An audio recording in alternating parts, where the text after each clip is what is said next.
अस्सलाम वालेकुम स्टूडेंट्स, मैं हूं इज़्ज़ा बतूल। उम्मीद करती हूं आप सब बिल्कुल ठीक ठाक होंगे। तो बहुत से स्टूडेंट्स पूछ रहे थे कि आपकी एग्ज़ाम्स आने वाली हैं, सिलेबस की किस तरह तैयारी करें, शॉर्ट टाइम में सिलेबस को किस तरह रिवाइज़ करें और जिन चीज़ों को हमने नहीं याद किया हुआ एग्ज़ाम से कुछ अर्से पहले, किन टिप्स एंड ट्रिक्स को फॉलो करें कि हम उन चीज़ों को याद भी कर लें और रिवाइज़ भी कर लें।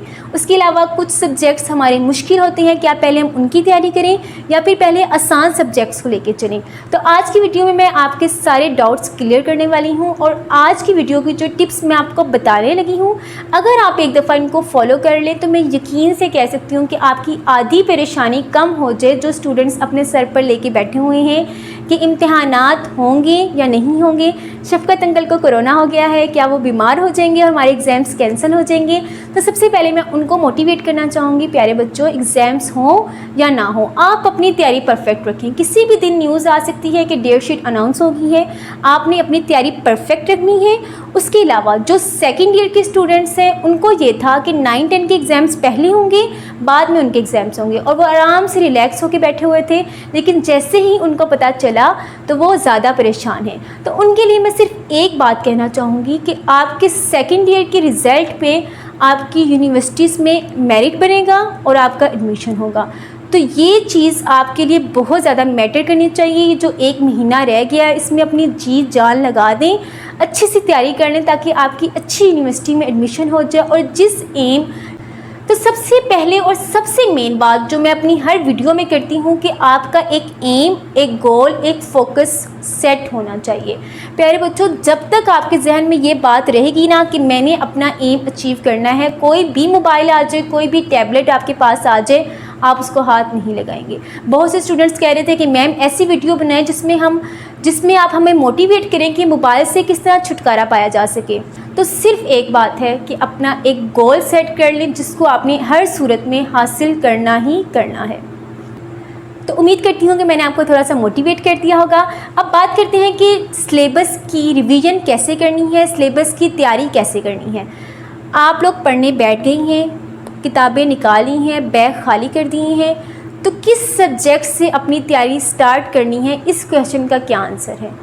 आपने अपने सब्जेक्ट्स को 2 हिस्सों में डिवाइड करना है। पहले हिस्से में वो सब्जेक्ट्स आनी हैं जो आपको ज़रा मुश्किल लगते हैं, फॉर एग्ज़ाम्पल साइंस सब्जेक्ट्स, या फिर हम ले लेते हैं मुतालिया पाकिस्तान, पाक स्टडी, जो कुछ स्टूडेंट्स को मुश्किल लगती है। दूसरे हिस्से में आपके वो सब्जेक्ट्स आने हैं जो आपको आसान लगते हैं, उसमें इस्लामियात है, इंग्लिश है, कुछ स्टूडेंट्स को मैथ आसान लगता है। अपने अकॉर्डिंग आपने 2 हिस्सों में सब्जेक्ट्स को डिवाइड कर लेना है। एक दिन में आपने कम से कम जो मुश्किल सब्जेक्ट्स हैं वो 2 से 3 पढ़ने हैं और जो आसान सब्जेक्ट्स हैं वो 1 या 2 लाजमी पढ़ना है। कभी भी पूरा दिन एक मुश्किल सब्जेक्ट को या फिर एक आसान सब्जेक्ट को पढ़ते हुए नहीं गुजारना, उसी को रट्टे नहीं लगाते रहने, बल्कि आपने दोनों सब्जेक्ट्स को अपने साथ लेके चलना है। इससे क्या होगा, आपका टेस्ट भी चेंज होगा और आपकी जो जहनी परेशानी है, अगर आप मुश्किल सब्जेक्ट को याद करते हुए जा रही हैं तो वो आपको याद ही नहीं हो रहा, आप मेंटली बहुत ज़्यादा डिस्टर्ब हो जाएंगे। अगर आप आसान सब्जेक्ट को पूरा दिन याद कर रही हैं तो आप और डिस्टर्ब होंगे कि हमारा मुश्किल सब्जेक्ट तो अभी रहता है। यानी कि आपने एक दिन में दोनों सब्जेक्ट्स को लेकर चलना है। इसके बाद आपने कोई टॉपिक या चैप्टर लेना है जो आपने याद करना है। या तो उस टॉपिक को आपने पहले रिवाइज़ किया होगा, पहले कभी याद किया होगा, या फिर वो टॉपिक आपके लिए बिल्कुल नया होगा। इन दोनों सूरत हाल में आपने क्या करना है, उस टॉपिक को एक दफ़ा देखना है। सिर्फ ऊपर से देखना है, सरसरी देखना है, उसका जायज़ा लेना है कि वो टॉपिक असल में है क्या, उसमें किन चीज़ों को डिस्कस किया गया है, उसकी सिर्फ आपने मेन हेडिंग्स पढ़नी है। ठीक है, एक चैप्टर की, एक टॉपिक की सिर्फ मेन हेडिंग। पहला स्टेप आपने ये करना है। दूसरा स्टेप आपने ये करना है कि उसमें देखना है इम्पोर्टेंट टॉपिक्स कौन से हैं, इम्पोर्टेंट क्वेश्चंस कौन से हैं। अब ये बात ना बहुत ज़्यादा इम्पोर्टेंट है, बच्चों को समझ नहीं आती कि कौन सा टॉपिक इम्पोर्टेंट है और कौन सा नहीं। इस बात का कैसे पता चलेगा? जो टॉपिक एग्ज़ाम्स में ज़्यादा आया है, जिसके ज़्यादा आने के चांसेस हैं, वो इम्पोर्टेंट है। जो बहुत कम आता है, जिसके चांसेस कम हैं, वो इम्पोर्टेंट नहीं है। सिंपल सी ट्रिक है। इसका कैसे पता चलेगा? आप पास्ट पेपर्स उठा के देखें। पास्ट पेपर्स में ढेरों पास्ट पेपर्स होते हैं, उसको एक दफ़ा उठा के देखें, उसमें से देखें जो टॉपिक ज़्यादा आया है वो इम्पोर्टेंट होगा। तो पहले आपने हमेशा इम्पोर्टेंट टॉपिक से अपनी तैयारी स्टार्ट करनी है। समझ आइए? ये बात बहुत इंपॉर्टेंट है, क्योंकि मेरी एक क्लास फेलो थी, मेरी एक फ्रेंड थी, वो क्या करती थी, उस बेचारी को नहीं पता होता था कौन सी चीज़ें इंपॉर्टेंट हैं। वो चैप्टर के स्टार्ट में जो बातें नहीं लिखी होती, जिसमें बताया होता है इस चैप्टर में हम ये रीड करेंगे और पिछले चैप्टर में आप ये रीड करके आई हैं, और हल्की फुल्की सी डेफिनेशन लिखी होती हैं, उनको पूरा पूरा याद करती थी। तो वो बेचारी सारा याद कर लेती थी स्टार्ट वाला, और जब इम्पोर्टेंट चीज़ की तरफ वो जाती थी उसकी सारी एनर्जी लो हो जाती थी और फिर उसकी इतनी ही तैयारी होती थी। तो इसलिए ये बात बहुत अहम है कि आपने पहले इम्पोर्टेंट टॉपिक्स की तैयारी करनी है, फिर आपने आसान चीज़ों की तरफ आना है।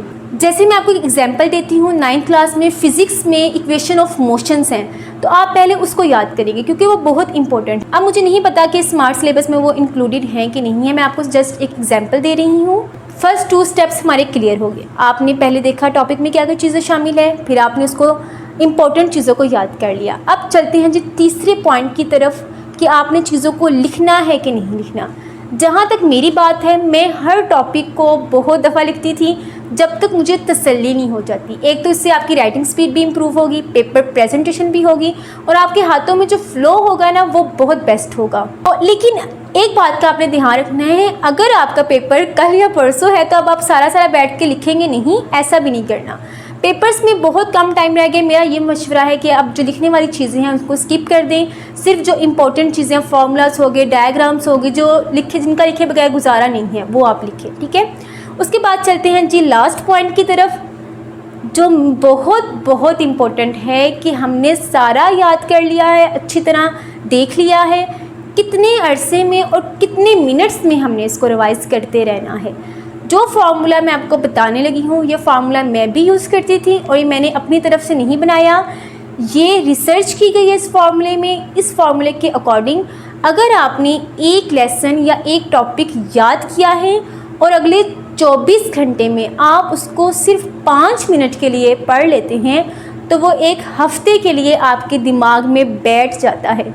यानी कि एक हफ़्ते के लिए आपको उस लेसन का, उस टॉपिक का 70% हिस्सा याद रहता है। एक हफ़्ते बाद अगर आप उसको रिवाइज़ करते हैं तो 70% तक आपको आता है।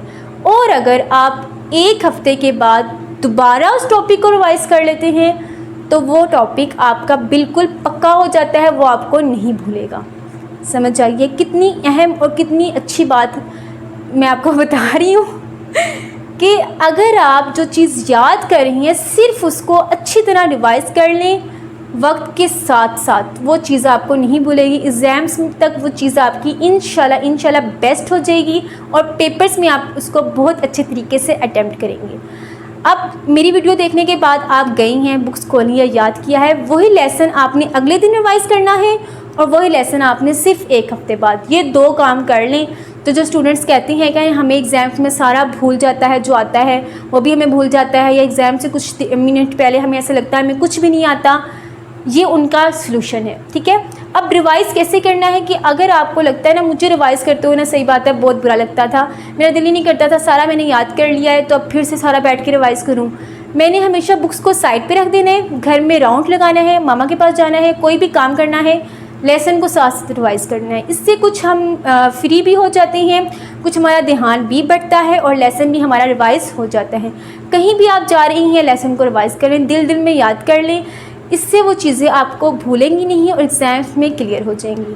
तो ये हो गया जी सारा, मैंने आपको बता दिया, मेरा सांस फूल गया बोल के, सारा मैंने आपको बता दिया कि चीज़ों को रिवाइज़ कैसे करना है। क्योंकि 2 तरह के स्टूडेंट्स होते हैं, एक वो स्टूडेंट्स होते हैं जो पूरा साल पढ़ते हैं लेकिन एग्ज़ाम से कुछ अर्से पहले उनसे चीज़ें रिवाइज़ नहीं हो पाती और एग्ज़ाम्स में जो चीज़ें उनको आती हैं वो भी भूल जाती हैं। दूसरे स्टूडेंट्स वो होते हैं जो पूरा साल इतना अच्छा नहीं पढ़ते लेकिन एग्ज़ाम से कुछ अर्से पहले अपनी जी जान लगा देते हैं और सारी एफ़र्ट्स मिला के एग्ज़ाम्स की तैयारी कर लेते हैं और बहुत अच्छे मार्क्स ले लेते हैं। तो आपने वो स्टूडेंट्स बनना है जो अपनी एक्सपेक्टेशन से ज़्यादा मार्क्स लेता है। थोड़े से दिन रह गए एग्ज़ाम्स में, प्लीज़ अच्छी सी तैयारी कर लें, अपनी जो आपके गोल्स हैं, जो एम्स हैं उनको सेट कर लें। फिर इंशाल्लाह एग्ज़ाम्स के बाद मैं आपको हर चीज़ के बारे में गाइड करूँगी कि आपकी कौन कौन सी फील्ड्स हैं और कौन कौन सी जॉब्स हैं, ऑनलाइन जॉब्स हैं जो आप लोग हासिल कर सकते हैं, MD कैट की तैयारी कैसे करनी है और बहुत सी मेरे जहन में बातें हैं, मैं इंशाल्लाह आपके साथ शेयर करूँगी। नेक्स्ट वीडियो का टॉपिक किस चीज़ से होना चाहिए आपने कमेंट करना है। जो ज़्यादा कमेंट्स होते हैं या फिर जिस चीज़ की ज़्यादा डिमांड होती है मैं उस पर वीडियो बनाती हूँ। उसके अलावा नोट्स का मैंने आपको बताया था, नोट्स पे अभी ऑफ़र चल रही है। वो ऑफ़र है जी 10 जून तक वो ऑफ़र है। उस ऑफ़र में आपको नोट्स मिलेंगे और 605 मास्टर कलम मार्कर्स मिलेंगे। प्राइस है 1150 में दोनों चीज़ें आपको मिलेंगी with delivery charges. Contact number आपको शो हो रहा होगा, आप उस पर हमसे कॉन्टैक्ट कर सकते हैं। उसके अलावा आप लोग मुझसे इंस्टाग्राम पे भी कॉन्टैक्ट कर सकते हैं, उसका लिंक मैं डिस्क्रिप्शन में दे देती हूँ। इंस्टाग्राम पे बहुत से स्टूडेंट्स ने मुझे अपनी पेपर प्रेजेंटेशन और राइटिंग की तस्वीरें सेंड की हैं। बहुत से बच्चों का मैंने मैसेज को जवाब दे दिया है। इंशाल्लाह जैसे जैसे आप लोग सेंड करते रहेंगे मैं आपको गाइड करती रहूँगी। अपना बहुत सारा ख्याल रखें और एक छोटी सी दुआ कर दे शफ़क़त महमूद अंकल के लिए कि उनको कोरोना वायरस हो गया है। अल्लाह ताला उनको जल्दी से सेहत याबी दे दे, क्योंकि उन्होंने स्टूडेंट्स की बहुत सारी दुआएं समेटी हैं। तो बस आज के लिए इतना ही। अपना ढेर सारा ख्याल रखें, दुआओं में याद रखें। अल्लाह हाफिज़।